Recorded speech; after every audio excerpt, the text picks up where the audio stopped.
For our next conversation, the pioneer launching the future, please welcome Gwynne Shotwell, President and Chief Operating Officer, SpaceX, number 49 on this year's Forbes Power Women's list, and interviewer Moira Forbes, Executive Vice President, Forbes. What I love is that Tori was just talking about ambition, and I can't think of a company that has more ambitious and audacious goals in the world than SpaceX. Gwynne Shotwell started at SpaceX in 2002 as employee number 11, when the company had many skeptics and very few people saw the vision that she helped bring to fruition. She quickly rose to her current role, and under her leadership, SpaceX has achieved a number of historic milestones, which we're going to talk about today. SpaceX has become the first commercial company to launch, orbit, and recover a spacecraft. Earlier this year, which many of us watched, SpaceX also became the first company to launch and recover astronauts from space. And now they're continuing on their endeavor to making humanity multi-planetary. Today, we're going to talk about what that means, the future of space exploration and innovation in the 21st century, but also how to ensure that we have the talent to bring this innovation to bear, and particularly around women in STEM. So Gwynne, thank you so much for joining us. Thank you, Moira. It's so nice to see you. I wish we were in person. I agree. I wish I was at your headquarters, which is one of the coolest places to be in the world.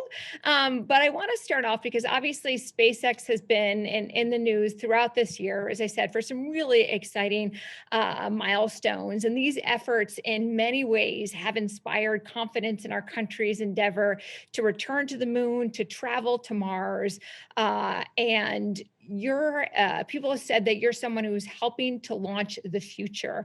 I want to talk to you about what does that actually mean?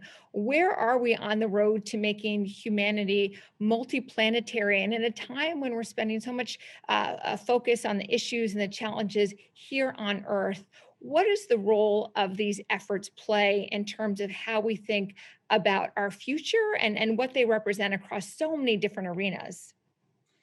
So it's really kind of the ultimate physical distancing, right? Talking about humans living on Mars and hopefully not too long thereafter, other planets as well.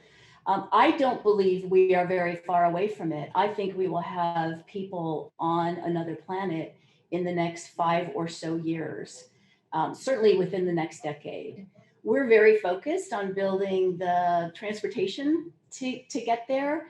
I know we will have to be a part of building infrastructure actually prior to, and then obviously when people actually land on Mars, make sure there's infrastructure there for the settlement to thrive. But I think we're very close, and I know I'm in a bubble. I think especially this year we're in bubbles, right? And I know people probably think that sounds crazy, crazy. But I think it's really important. But let me ask you this: it sounds amazing and a new frontier to be able to go to Mars and to have people habitate Mars. But what does that actually mean in the context of the world, or I should say, bigger than the world that we're living in now? What does that represent? And also, why is that so monumental in terms of where that innovation and where that milestone is going to take us as we continue to chart these new frontiers? So I think it's one of the most important things that humans can be working on. There's obviously very important things to be working on: healthcare, response to pandemics, making sure people are fed, healthy and thriving here on Earth. But if you think about even the lowest possibility of something terrible happening on Earth, you have to have a risk management solution for the human species. So making sure that there is another planet that people can live and work and thrive on, I think is really an ultimate necessity for humans. I love that concept of talking about in terms of risk management and expanding what's possible. I want to shift gears because, as I said, you guys have really been known and celebrated for your firsts, and really pushing the perspectives and our minds around what's possible in an arena that very few of us could have really appreciated. As so many leaders today are looking to transform their businesses and to create their own moonshot ideas, not just solve big problems, but to be able to throw everything out the door and start anew. What do you think leaders today can learn about the type of work you do at SpaceX, but also your leadership and your approach to really tackling these new frontiers as all of us grapple with the uncertainties and creating a future that needs to be stronger, better, but also beyond the possibility of even what we may appreciate and understand now? I think it's really important for leaders, whether they're enterprise leaders, government leaders, education leaders, should set absurdly ambitious goals. It's something certainly that Elon does for all his companies. And they sound so absurd when we first start talking about them. Do they sound absurd to you? Sometimes, yeah, they sound absurd sometimes. Landing on a ship, when we first started talking about that, landing a rocket on a ship, that sounded absurd.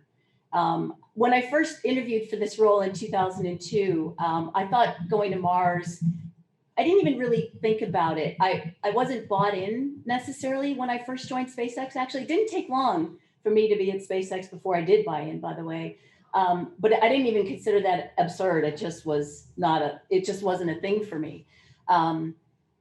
But we definitely talk about absurd things at the company, and yet we've been able to do these absurd things. And so, kind of back to your original question, I think leaders need to aim really, really high.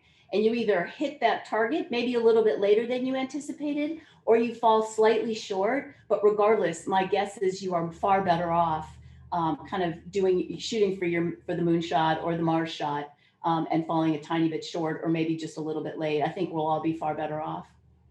Talk a little bit about how you stretch people to meet that vision. Obviously, you said that Elon is known for these sort of big goals, these timelines that people don't think are possible, and yet you still have been able to execute on them. What does it take to bring team and talent along when they see these big audacious goals? And it helps when you've had some wins, obviously, under your belt. But what does it take to bring people along and to help build the momentum to realize and actualize what people didn't think was possible before? Especially when it requires more than just extraordinary talent. This is really when leadership and the art more than the science of leadership comes into play. So there's a couple of things that I think are really important to achieve these bold goals. First of all, is never admit that it's as hard as everybody in the room thinks it is. Right? You don't eat that elephant all in one piece, right? You just, yes, it's an elephant, and then you start working on it. And it's a very traditional function of any engineer. When you're solving big complex problems, you break them into smaller chunks that you feel like you can get after and solve. And then you keep biting off the next piece. You keep working towards that next kind of micro goal, inch stone instead of milestone. And then all of a sudden you look behind you and you've done all this work, and you're right there on the precipice of flying people in a Dragon capsule or launching a Starship. The work that you do is different than so many arenas, in the sense that you make these huge bets that have a high price to pay, very expensive, very costly, a lot of time, energy, and resource and attention behind them. But failure is inevitable in terms of the work that you do, and the science and innovation behind it. Can you share how you all think about those failures and mistakes, some of which have been very public and are inherent in terms of being able to push new boundaries? But talk a little bit as a leader in terms of how you frame them and approach them within an organization, and also how you personally navigate those big swings when they may not always work according to plan. So failure on the development side, as you're marching down the path towards these absurd goals, failure along the way is important and inevitable, as you say. And I do think it's really important. We learn far more from our failures than we do our successes. You know, as soon as a mission is over and it's successful, you kind of forget about it, although we have processes to make sure we've scrubbed the data and make sure we're doing the right thing. But you turn to the next thing. When you have a failure, you are forced to look hard and deep at everything associated with that operation and figure out why you had a failure. But failure during development, very important to have. You want to push your hardware and your systems to the limit to failure. You actually want to push things to failure.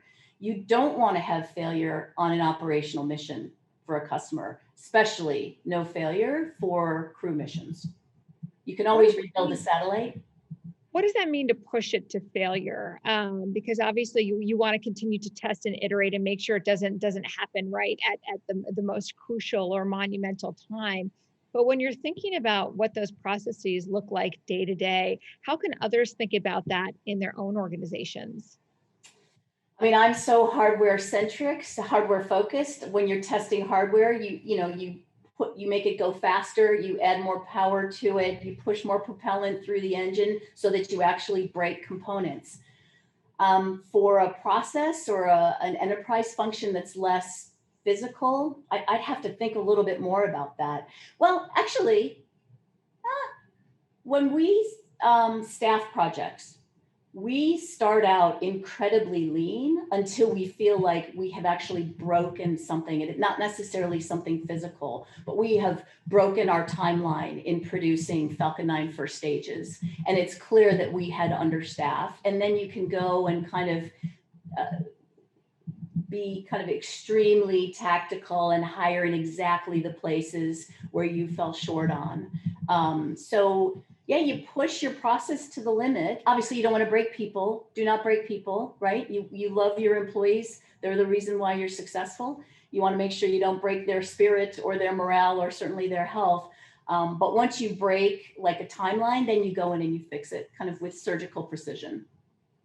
I mentioned earlier you started at SpaceX as employee number 11. Now you have thousands of employees, and to do the work that you all do, and to continue to build in the ways that you build, that does require the ability to create extraordinary teams.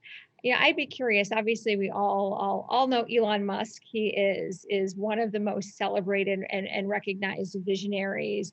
But to do the type of work that you're doing requires a team. It requires teamwork and leaders who complement each other. Talk a little bit about that role that you play to each other, and the role of that team in terms of how all of us need to think about surrounding us with people who can help push us to help to push us in areas where we have weakness or where we may not think things are possible, but also in terms of how you build teams across an organization when you're tasked with the type of goals that you all have. So Elon's job is very like we kind of split our functions to make sure, you know, there's obviously always some overlap, but to make sure that I wasn't stepping on his work.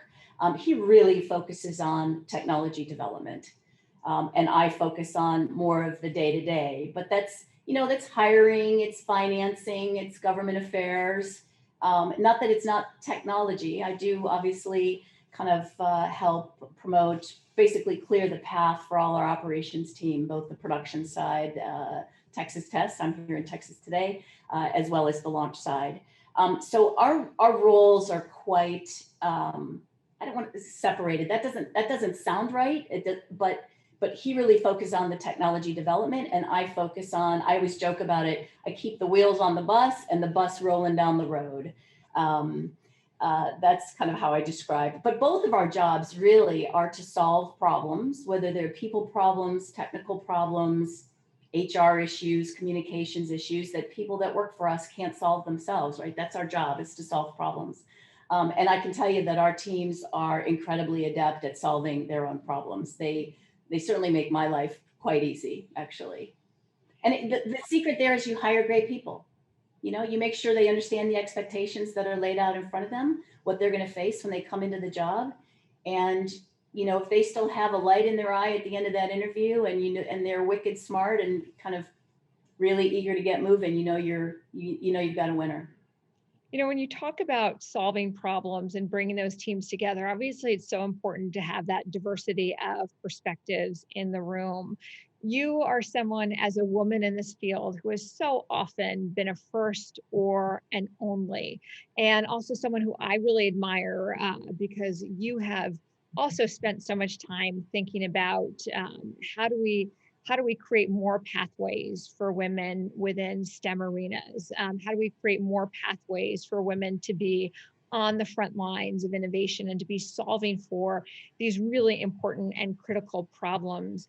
Can you talk a little bit about your experience and also how you see your role right now moving forward in terms of changing the face of your industry? So, as far as my path getting here, I've been pretty clear, and maybe people will say clueless. I don't pay attention to the naysayers. I don't particularly notice if I'm the only woman in the room. Certainly, I don't notice it now. I might have maybe when I was kind of younger or earlier in my career, but I just don't remember that being a thing for me. I was always very focused on just doing great work. That was what motivated me. I really wanted to do a good job. And I think that's actually very typical for women. Certainly in school, my daughter is extraordinary, and she was a straight A+ student in high school and college. And that was her thing. Like, she was going to get great grades. She was going to work really hard. That was her thing. And she's doing the same now as a young career person as well. So women want to do great work. And I think that's a great beginning to a marvelous career. And I think if you focus on the work that you're doing and making sure you're being helpful, you're contributing to absurdly ambitious goals, or you're being helpful, I think that's a great way to kind of navigate being in a career path that is not traditionally female.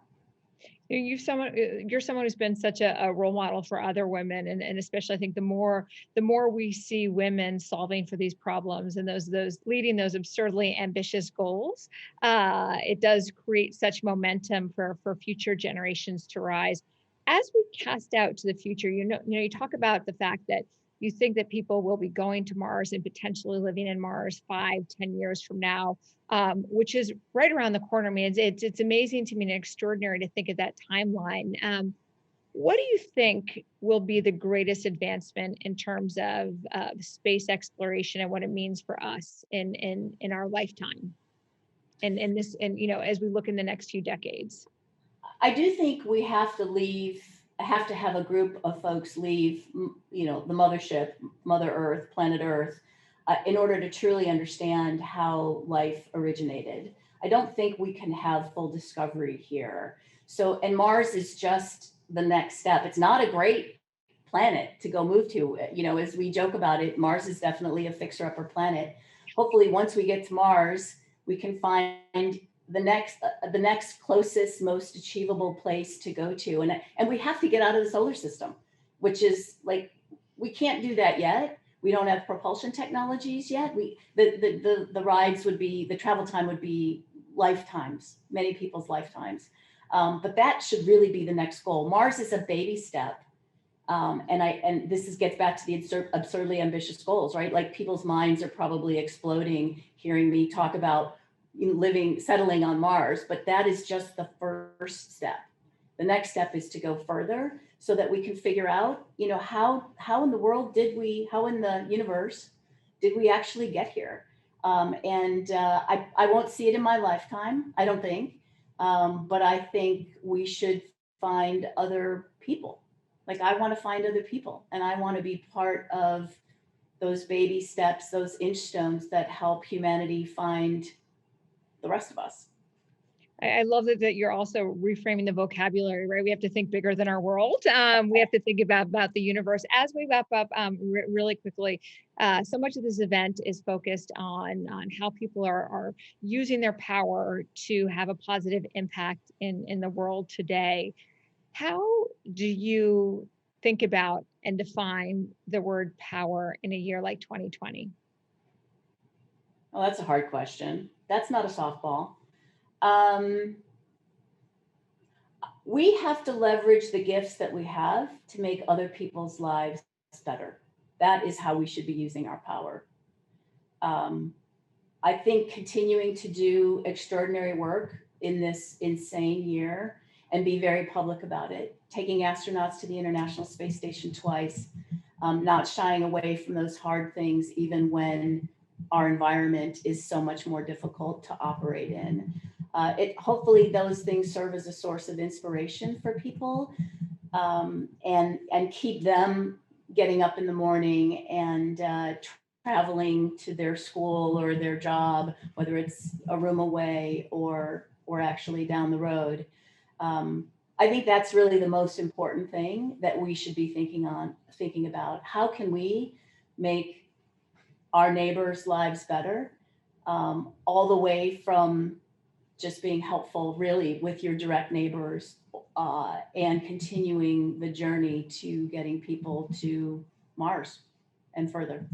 Well, thank you so much, Gwen, and thank you for your leadership and helping and really pressing all of us to think beyond what we ever thought was possible. And I know obviously we're looking at each other at a screen. Hopefully, we'll have a chance to see each other in person at some point sooner than later. Otherwise, it'll be. I'll plan to see you on Mars. We can do our next event there. We'll be safe, be healthy, and thanks so much for joining us. Thanks, Moira.